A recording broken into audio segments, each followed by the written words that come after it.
Your uni, your team. From kick-off to the final whistle. This is the Shock Radio Sports Show. Welcome to the Shock Sports Show with me, Will Valentine. Oh, hang on a minute. No, it's not really, it's me. For some reason, Will's gave me the chair in the main mic, and he's actually not here today. Welcome to the finale of the Shock Sports Show for 2025, or this academic year at least. I'm Josh Bingham. Joining me is Corey, and also Tyler. We've got the whole squad here, most of the OGs from all the way back in September. We're going to be talking all things sport, reflecting on the past year since September. We've got a great tunes. By the Blossoms first up, Perfect Me on Shock Sport. Perfect Me by the Blossoms here on Shock Sport. And as we said, in this show, we're just going to be reflecting on all the best sporting moments from September. And I'm going to throw it onto you both. And I'm going to start off with Tyler. Because I knew you were struggling with this. What is your sporting moment of the year? This is going to sound really sad, but I'm going to say the Europa League is a quarter-final against Lyon. It's like the one saving hope for United this season. And that game just sent me through a load of emotions. 1 minute I wanted to like throw a remote at my TV, and then the next minute I was picking my mum up and running around the living room. It's just the night. Literally picking my mum up. I can imagine the scene. Oh mate, it was unreal at like 11 p.m. at night. It was trying to not wake the whole house up. We're trying to not scream, but yeah, that'll be my sporting highlight because it's been a very bleak year. It has. I mean, of all the years for United, it's probably been the worst one. Yeah. But if there's anything you can take away, you're having a good run in the Europa League. I'm so confused. I'm sure it is from your perspective as well, how United can perform and be so switched on in the Europa League, but can't at all in the Prem. I think it's the game, Europa League, the way they play in the Europa League suits United more than the Premier League. I think the pace is slower. We're a lot more because teams may be technically better than us, but we're a lot more stronger and faster and whatever than a lot of the Europa League teams. But in the Premier League, we're probably not as physically, good as them. But I just think that the pace of Europa League suits us more than the Premier League. But yeah, it's just at least we'll get something out of this season, hopefully. No, definitely, and I think with the Premier League, it's all about quick counter attack. How quickly can you flick the ball over to the other side? It's almost like a Gegenpress sort of game. Yeah. If anything, sort of established from Jurgen Klopp and a little bit from Guardiola in the later years as well. But Corey, what's your sporting moment of the year? It just about makes the qualification for this because it was in September. But I'm going Daniel Dubois absolutely rolling for Anthony Joshua at Wembley in front of a sold-out Wembley. Rolling through AJ, so easy inside. I think it was 5 rounds. I was there. No one expected it. Oh, you was there? Yeah. That's amazing. That's why, for me, that's why it's taking it. No one was expecting it. Everyone was booing Dubois, screaming for AJ, and within 5 rounds, he'd walloped him. It was such a shocking result, really. I was absolutely baffled because I thought, surely AJ's, got this in the bag. But the amount of experience he's got and just the level that he's changed the game. But no, the atmosphere there must have just been electric. Yeah, it was. I think the thing is with AJ as well, people will forget now and they'll put AJ down because he lost to Dubois. But at the time, he was off the Ngannou win. The hype for AJ was back and Dubois just absolutely stopped it. It was just, what a match that was. I didn't expect to hear boxing today. That's quite a rogue choice, actually. Yeah. I was expecting to stay football, maybe like F1 or daft things like that. But I am going to go into F1 for mine, just to give a nice little breadth between all of us. And it has to be McLaren winning the Constructors' Championship for the first time, I think, since it must have been 1999, perhaps? Oh, no, it was 2007, actually, when they last won. Was it 8? No, surely not. I thought that was Ferrari. Oh, wheel knowledge from me. Wheel knowledge. No, what an unreal season it was. Especially considering walking into it, I don't think McLaren was really expecting to perform at the level they were after Red Bull in 2023. And obviously the season started off with Verstappen just absolutely dominating. And, over time, sort of the Red Bull was starting to crash below the heights that they'd reached previously. And to just see McLaren get back on the top was just amazing. Are they going to do it again? Yes, I think so. I think judging by how this season's gone, I don't think Mercedes have got the performance in the car. Red Bull is nowhere near, and I think Ferrari, they just can't seem to get the strategies correct or the decision making right. But no, I think it's very much going to go McLaren's way. Hopefully for a second time. It's just picking out who's going to win the driver's title. I can't work out. It'd be neck and neck between both of them, but it'd be good to see. I'm starting to get into my F1. Good, about time. So it's interesting to see both of them. It's only took you a whole year. What? You finally started to get into it. It's because I got the F1 fantasy going. I've been cooking. Oh, yeah. Where are you in that league now? Second. Really? I had who did I have? I transferred Lando Norris in eventually, but I feel like that's a risky strat. He's a little bit inconsistent for my liking. Yeah, but I'm cooking. So. We're going to go on to we've had some voice notes sent over, and we'll play them all and discuss what other people's sporting moments have been for the year. After this one, Chasing Rainbows, Shed 7, here on Shock Sport. Shed 7, Chasing Rainbows here. Welcome back to the Shock Sports Show with me, Josh Bingham, Corey Bissell and Tyler Wagstaffe. And we've mentioned our best sporting moments of the year. We've got a nice little breadth so far of different sports across from since September when we first started the sports show. But we've got plenty of voice notes to go through of other people who have appeared on the sports show or some outsiders as well with some insight. Hello, sports show. Charlie here. I've got a quick thing about my favourite sporting moment of the year, and obviously it was when Salford scored that winning goal against Chester at Varsity near the end of the game. People running the pitch, emotions flying high from the Salford side, emotions low on the Chester side. We won, and that's what matters. Now, I'm going to criticise Charlie Parks for this because that was my sporting moment of the year, and then I saw the voice note and he robbed it from me. I was fuming about that, but undoubtedly, I mean, can we all agree? Everyone who was at Varsity, you had to be there. It was amazing. I've never experienced anything like that in my life. Yeah, I wasn't actually there on the pitch. There at the pitch at the time. I went home at that point, but I was watching it obviously online, and that was unbelievable. I mean, just being there. Obviously, I was commentating on it, and it was just you almost, when you're commentating, you dream of a moment like that, especially when the stakes are so high. You're getting towards the end of Varsity, the sun's setting, and the atmosphere was just unbelievable. There was drinks flying. Even the Chester fans, they had flares going on the other side behind the fencing, and they were just rattling it. They were doing chants. It's that sort of atmosphere that you really crave, and it was amazing. That goal just, it cements itself in my brain. I bet it was great when you were commentating it as well. Oh, amazing. Yeah. I think I lost my voice afterwards. I got like a little lump in my throat, and I had to slow down for a minute, but undoubtedly, one of mine, but still fuming that Parks robbed that off me, but, at least we got to talk about it. We got one from Freya Johnson as well, who's been on the sports show before previously.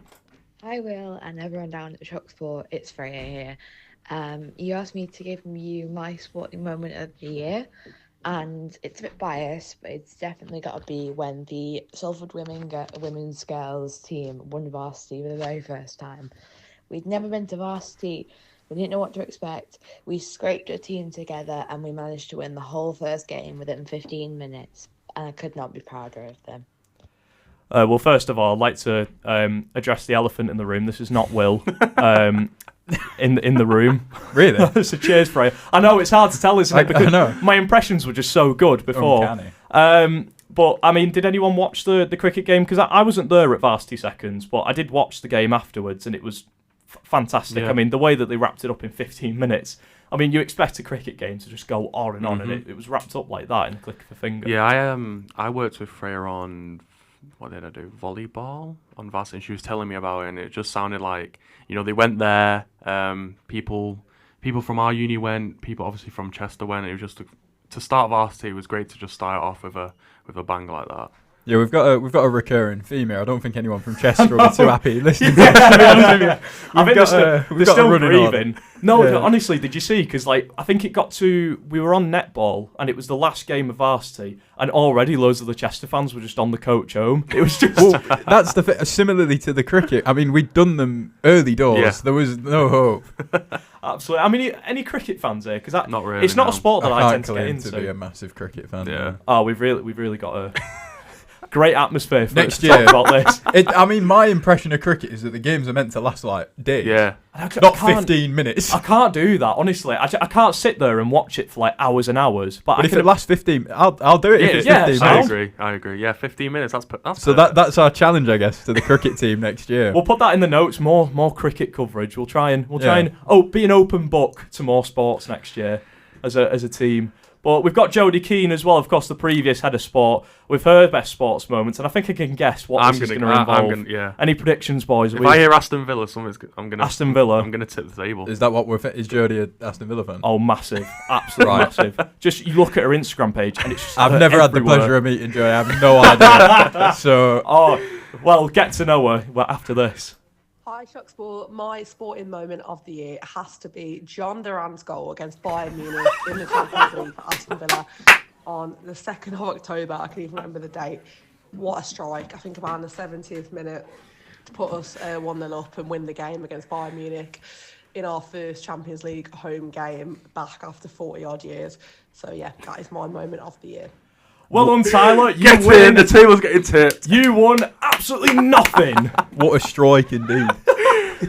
As if do you know what's funny? It's funny in hindsight that he's just gone to Saudi as well. That's what makes it funny. Yeah, true. Oh, what a wasted talent, by the way. John Duran. He just came out of nowhere. Absolute baller. And then, It was a good goal, though. It was. It was a very good goal. Absolutely brilliant. I mean, we could have guessed that, really. Yeah. I didn't expect to hear John Duran on the sports show. I was thinking, is there any like proper Aston Villa moments? Because like they've not won anything. Like, was it maybe like? It is a pretty valid one. But yeah, that is. Yeah, I agree. It's been such an up and down year for them. Like watching Aston Villa, I get heart palpitations because you just don't know what to expect from them anymore. Mm-hmm. I felt they were so much more consistent last year. Yeah. Especially, did anyone watch the FA Cup semi-final? I didn't get to watch that one. What against? Oh no, it wasn't against Palace, wasn't it? They just got steamrolled. Yeah, they just got just baffling. I didn't say that one though. I will firmly. I wouldn't expect that. She was.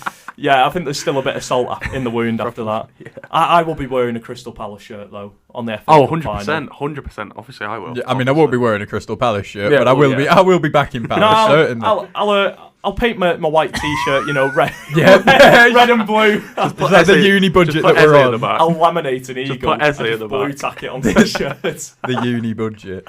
And we got one final one from Luke Jones. And I think this, when I was putting these in the system, this was by far my favourite. And I just want to take a moment to appreciate it, if we will. My sporting highlight of this year has definitely been Liverpool lifting the 20th title. The job Arne Slot has done, to come in, take over from such a great manager and Jurgen Klopp, to just come in and win the league by a mile, absolutely phenomenal from the Dutchman. Could not agree more with Luke Jones, though. By far the best that we've heard. I think you can certainly tell that's a Liverpool fan in Manchester. He's really trying to keep his voice down there. He's really aware of where he is. So fair play, Luke. He had Willy Valentine next door, and he was just trying to not rock the boat a little bit. Yeah. Tyler, any? Do I really need to comment? Yeah, I mean, you've got Arsenal chasing you. It's not. To be fair, obviously it's a good achievement, but I'm not going to sit here and you can't give it them, can I'm not going to sit here and flipping start jumping out the chair. I can see the tears just starting to There's roll no out tears, the eyes. but you've got Arsenal chasing. Look at him, he's rubbing him as well. You've got Arsenal chasing you. It's like you'd rather have I don't know.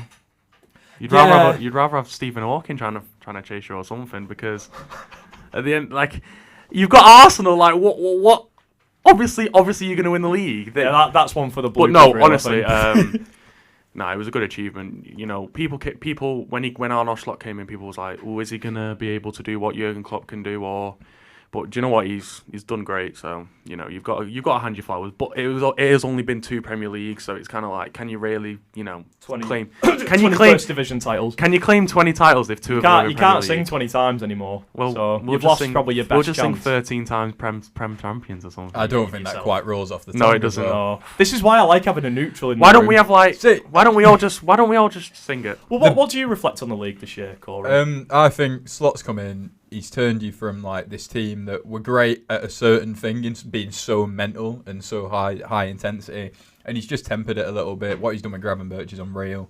He's just made certain players better, and you have deserved it ultimately. I know City have dropped off, but that is through no fault of anyone else but themselves. And Arsenal, that Saka injury probably killed them. Similar with City and Rodri, to be fair. And you've kind of, admittedly, yeah, you have probably picked up a dropped league title of everyone else, but that's not on you.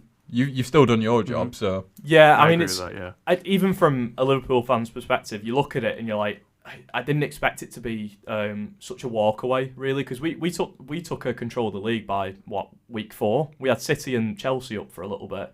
Chelsea, of course, dropped off. You've been there or thereabouts. You've been obviously at the top for ages, so it's like it was just a matter of time, and it's. But all credit to Slot, like. 100%. I mean, you look at players like Gravenberch, Curtis Jones, players that we haven't seen that performance extracted out of, and all of a sudden they've just come alive. Do you know what it is? I think for you guys, it's hard to when you've won a Prem to be like, yeah, but I think you could have done much more in other cups and stuff. Yeah. I think that, not saying that's a downer on the season at all, but I think it could have been a much better season for you guys. But again, a Prem's a Prem, so you're not going to complain at the end of the day. No, I think the Carabao Cup comes into mind. That particular final where obviously lost it to Newcastle. I'm made up for Newcastle. Glad they finally won a trophy, but the way that we played in that game was just horrific. I think you could have. PSG, obviously they're a good team, but I don't know. I think you could have done more. Do you know what I mean? But look, you won a Prem, so. I know. I wanted to just touch a little bit on Arsenal. Obviously they're looking to be runner-up unless they absolutely bottle it in the last few games. They've got the semi-final coming up as well with PSG second leg.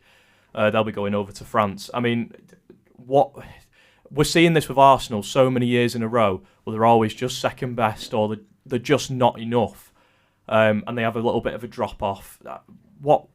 What does Mikel Arteta have to do to get Arsenal to win a trophy? Get Alexander Isak on the phone. It's as simple as that, really, isn't it? It's Isak, it's Gyökeres, it's Sesko. It's a number 9. That's all it is for me.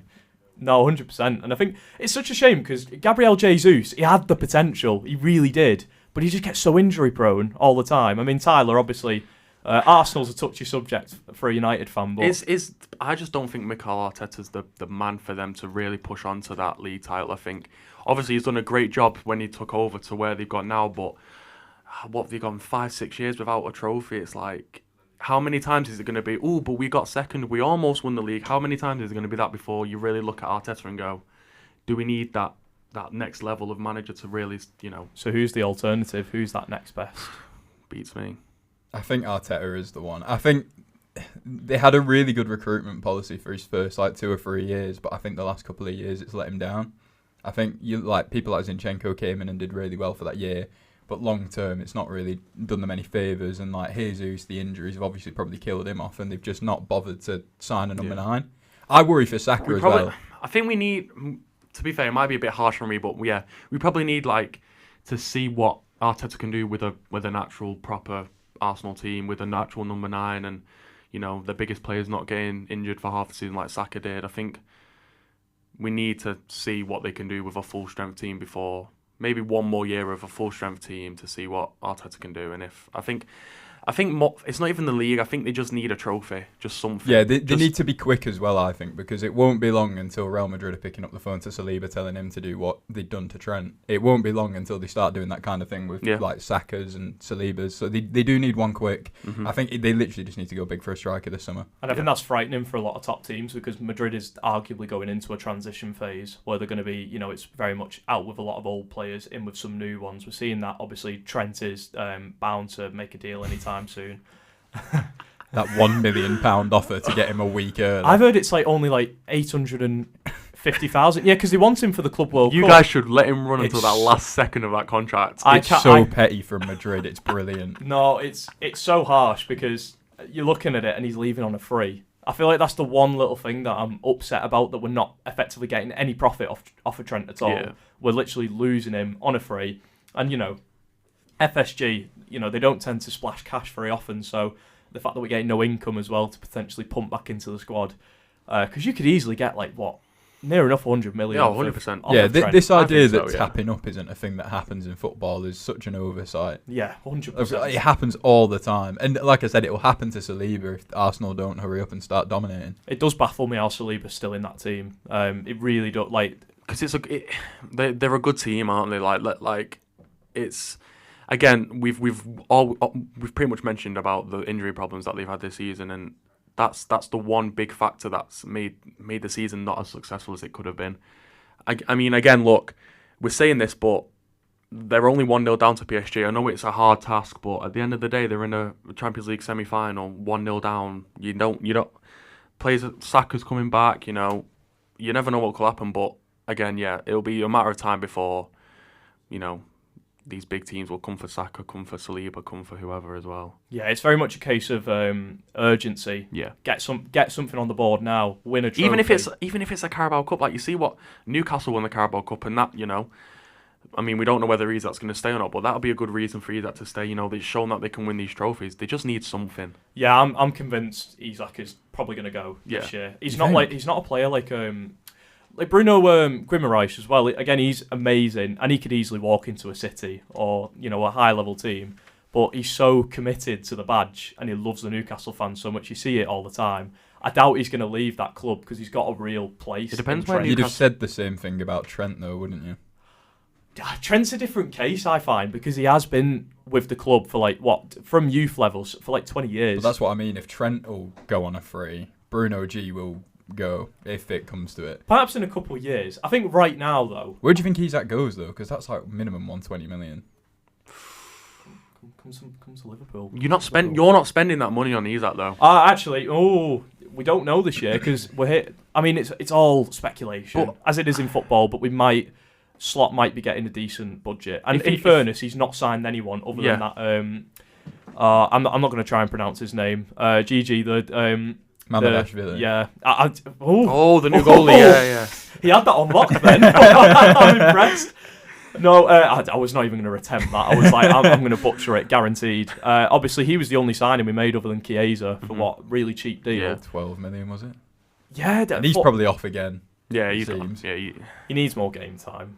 But if you've got a really informed Mo Salah, are you really going to put Chiesa on, who, you know, is trying to effectively not break like glass every single game?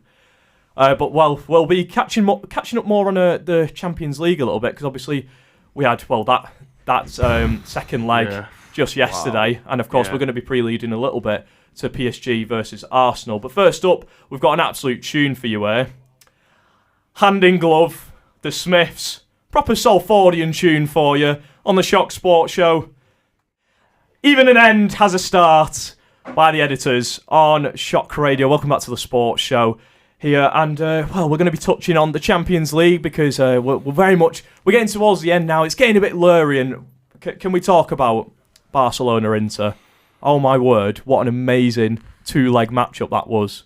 Yeah, both games were unbelievable. I didn't catch I think I caught in the first leg. I think I caught the second half, and obviously I watched all the game yesterday. But brilliant 2 legs. I was absolutely lost for words. Like it's not often you get football matches like that where you are genuinely just on the edge of your seat from start to finish.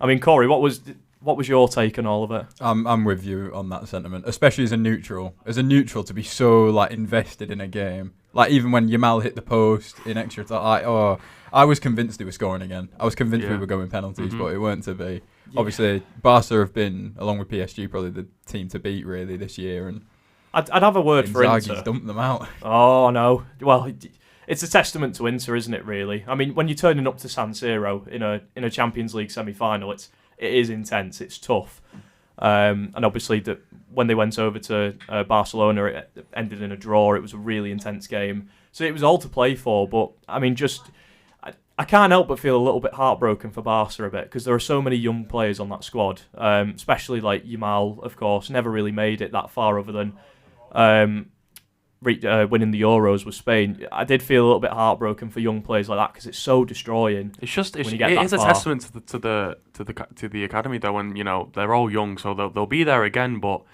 do you know what? I won't say people write off Inter Milan, but people never really had Milan as their finalists. So I didn't really look at Inter Milan and be like, oh, they're, because obviously I don't really pay too much attention on Serie A, so it's kind of like I haven't really looked at Inter, but. And this is the case with so many like Italian clubs. I feel like every single year they're always a bit of a write-off. But just a few years ago, of course, we had Inter in the final against Man City. Just before that, it was a Milan derby to see who could actually get to the final.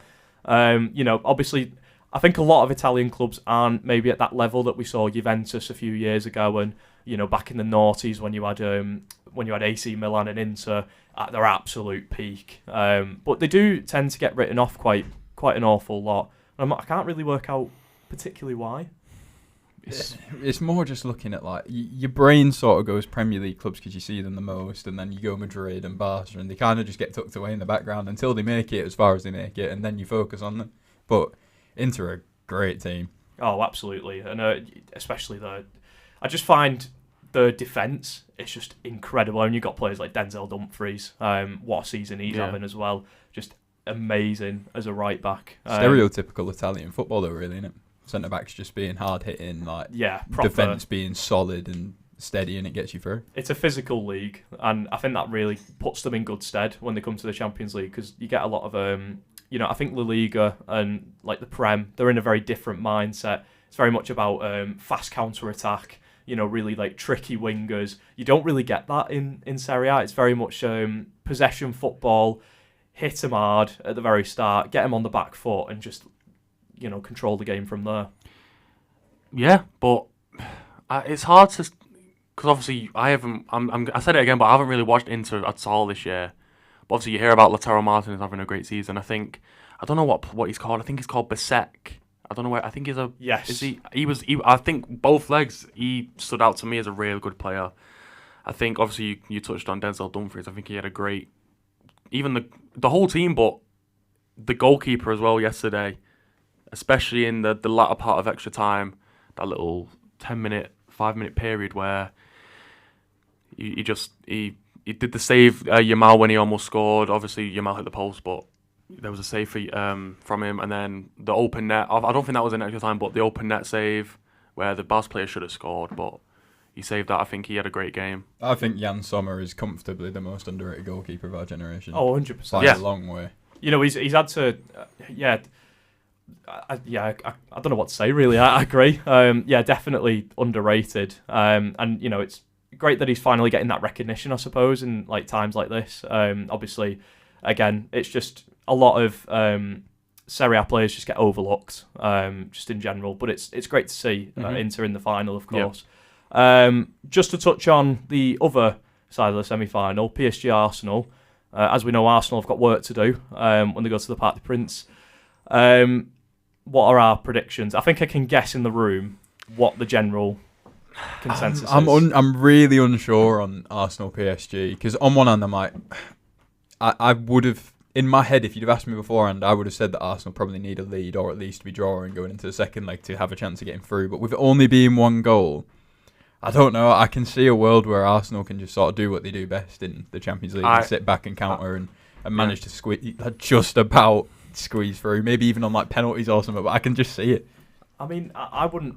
To be honest, I wouldn't complain either way. If it's PSG in the final or it's Arsenal, I'll take that against Inter. I think that's a pretty juicy final. I'm having Arsenal. I don't want Arsenal in the final. No, I can tell why. No, but I agree with Corey. Like, for me, it's either going to be a PSG steamroll or a really tight Arsenal, extra time penalty win, I think. Yeah. First goal is like first goal's crucial. 100%. Yeah, 100%. It's just going to be so intense because that the PSG ultras are going to turn up, and it's a really intimidating atmosphere. But we've seen them fall apart in big nights at the Parc des Princes. You'll know best. Yeah, we've seen PSG crumble when it really comes to it. So there is a chance in there for Arsenal. It does feel like with PSG, it's always been written in the stars that one day they're going to win the Champions League. And you could argue the same maybe for Arsenal, but I'd say PSG more because they've always been the French team to beat consistently for so many years. It's also the players now. they've had over the years. You've had like. Obviously in the noughties you had like Ronaldinho, but obviously more closer to now you've had obviously Messi, Mbappe, Neymar, Ramos, Ibrahimovic. So it's always been like that's the top for them. That's where they need to be, but they just never have seemed to really get there. It's a little bit like before Man City broke the duck. Yeah. I think. 100%. Yeah, I agree. Yeah. They controlled it in the league so well and just couldn't seem to get over the line in Europe. But If it was a year for PSG to win, it would be this year. yeah, 100%. So it's going to be a really interesting one tonight. But I do get what you mean though about Arsenal's really hard to predict. They one day they could pull an absolute it's worldie. like one day they're beating Man City 5-1, and then the next week they're losing to Brentford or whatever. So it's really hard to. Real Madrid just really sticks in the mind for me. That matchup because I was sat in the pub, pint in hand, in the Owl's Nest back in St Helens. That pub's shut now, by the way. Rest in peace. And I was sat there watching the telly in front of me, and I saw that Declan Rice free kick, and I was like, what am I witnessing? In what world is Arsenal kicking out Real Madrid out of the Champions League? So it's moments like that really just, it confuses me about Arsenal. I don't know what I'm expecting when we get there. But, I mean, one thing for PSG as well, they've really made a statement this year because so many people have just wrote them off and said, oh, PSG get carried by players like Mbappe, who's now gone off to Madrid, but they've shown that they're not a one-man squad. Generally they are. The quality really is. I think that's what they needed, though. I think they needed those egos to get out of whether they have an ego or not. That's not our place to say, but you have these big players like Messi coming in, Neymar coming in, Mbappe coming on these ridiculous wages, and then the other PSG players are kind of like, well, it's their show. Whereas now there's no real. Obviously, you've got better players like Dembele and Kvaratskhelia and Doué, but I think all of them are on the same wavelength now, where they're all together as one, and I think that's what they needed. They needed a full restart of getting these young players coming in or players that may not have big egos and stuff like that. Do you think that's where they went wrong, Corey? Sort of building almost assembling the Avengers a little bit into one team. Do you think that's where particularly they've been lacking the past few years? Yeah, I agree. I think we've done this thing before in football now. Like the Galacticos never won the Champions League. We've done this before where like you assemble a super team and it just doesn't work. And I think they recognise that, to be fair to them, quite early on. I think a lot of teams get lumbered with star players on big contracts that they can't get rid of. Premier League teams will know a lot about that as well. But they did it quite well where they just sort of managed to sneak Neymar and Messi out the back door, and Mbappe was a bit different, but with Messi and Neymar, they managed to just sort of move on very quickly and easily. I was baffled when Messi went to PSG. I was as well. I mean, obviously, it was kind of... they banked on a moment that I think Messi wouldn't have wanted. He had to leave Barca. Not really by his own choice, I suppose, but it was just... Yeah, I was baffled, really. But I do agree with you. I think it doesn't... use Galacticos, for example. It doesn't always work when you assemble some of the best players in the world into one starting 11, because there's so many conflicting styles of football, a lot of conflicting egos. I think that's what Real Madrid are like now. Like you touched on the Galacticos, but especially with Mbappe coming in, it was obviously we've mentioned that Real Madrid are because everyone knows them around the world. We tend to focus on them in like the Liga and stuff rather than like Inter Milan or a PSG. And I think now that we've actually seen what Mbappe, not discrediting Mbappe, but because he's not a true number 9, when it was similar to PSG because they had Messi, Neymar, and Mbappe. None of them three are number 9s, and it's the same at Real Madrid. Rodrigo, Vinicius, and Mbappe. None of them are true number 9, so it's hard to find that, find them gelling. And I think we've seen that with Real Madrid, and I assume that's what it was like at PSG. Absolutely, and I think particularly for me, it's Vinny Jr. and Mbappe. That clash, really it's that front three. Mm-hmm. That's where all the troubles are coming from. Just there's a constant clash of interests, and they're all trying to be star players, but it can't work that way. I want to touch on the PSG. They don't have a true. I mean, you've got Gonzalo Ramos on the bench, who's a true number 9, but when they start Dembele, Kvaratskhelia, Doué, or Barcola, none of them are true number 9s. But because more false 9s. If yeah, anything. But because none of them are like not star players, but none of them are like the Mbappes of the world or the Messis of the world. They can work out between them. They're willing to move about and graft. I think with Real Madrid, for me, it's a thing like you can't level at Mbappe solely because he has had a really good season. Yeah. But there's a reason why Real Madrid were a better team when they had Joselu up front. Exactly. Yep. It sometimes having that false nine just works. Someone without a massive ego that you're not just gonna Or just sit an at the top. outright number 9. Yeah, exactly. Which And is they do benefit a lot. Similar from to the wingers. Arsenal as well. Yeah, Like precisely. they need a true number 9, or even when Havertz was playing as a false 9, they were doing well. Exactly. But having I think that's why PSG are really, excelling at this point. Well, obviously, let's just touch on sort of a key issue I want to discuss with you. We were mentioning this just before we went on. Is it an issue that the winner of the Europa League gets Champions League football? Because we're very much aware that obviously there is a good chance United could win the Europa League. Or Tottenham. Or Spurs. Yep. They're sat 14th, 15th in the league, respectfully. Is it troubling now that we're getting to this point where teams like that can get into the highest form of European football?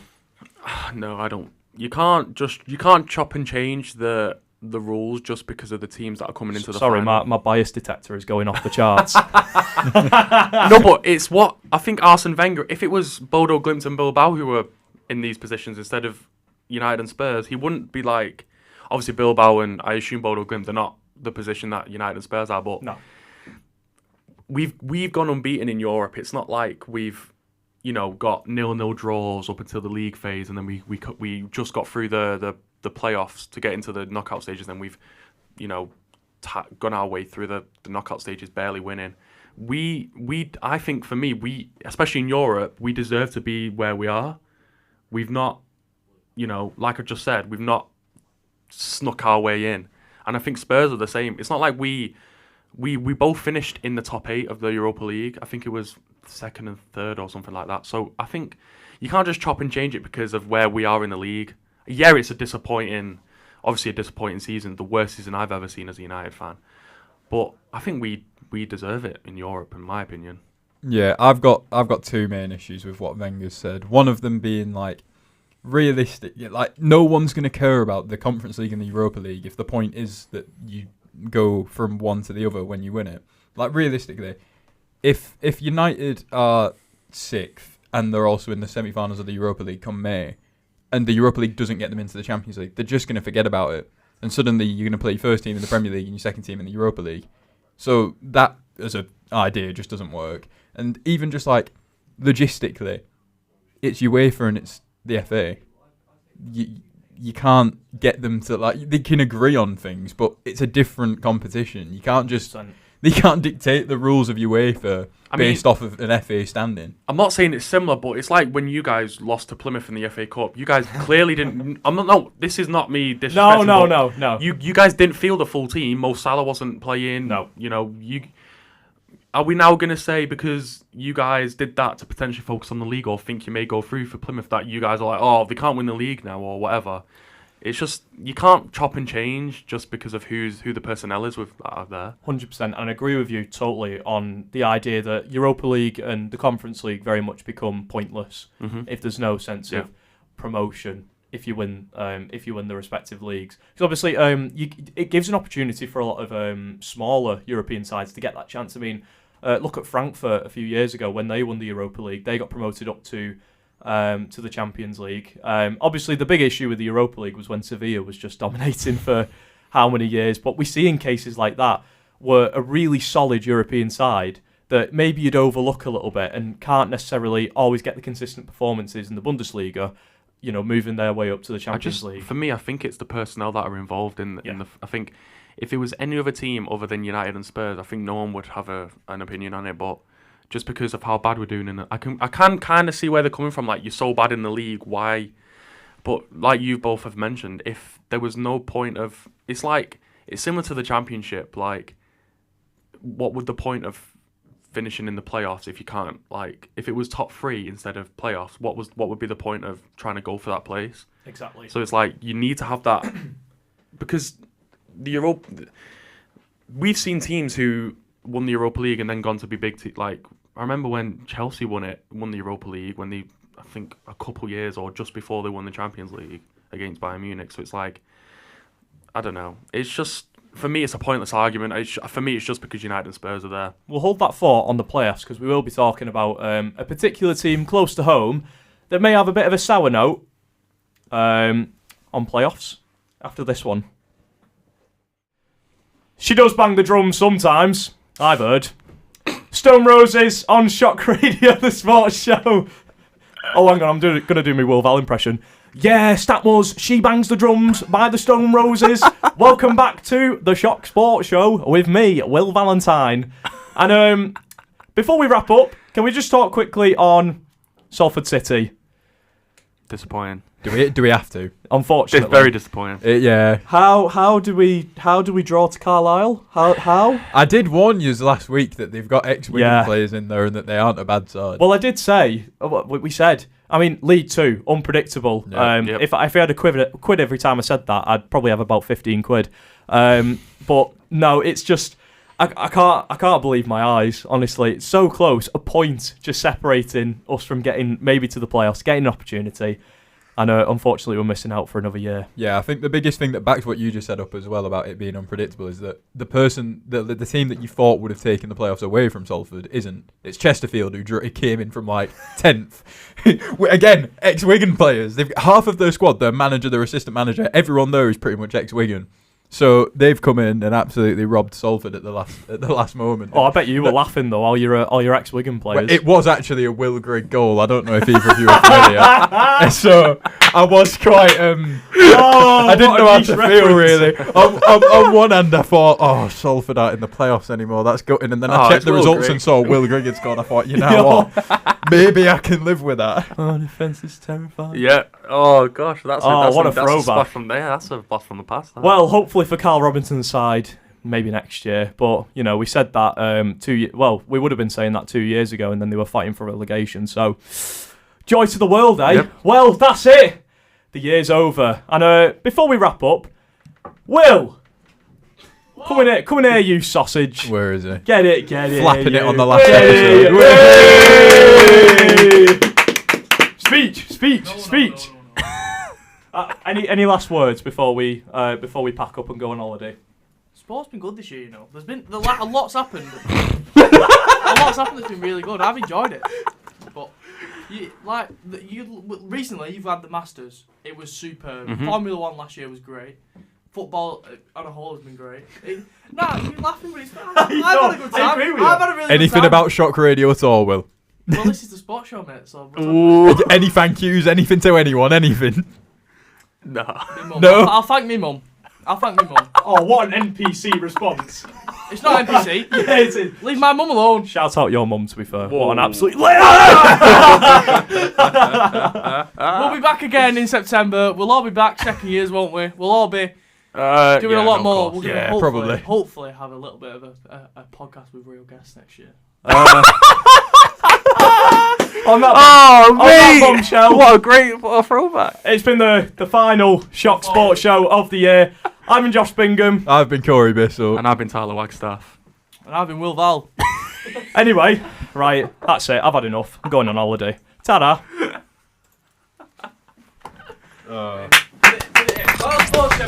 Woo!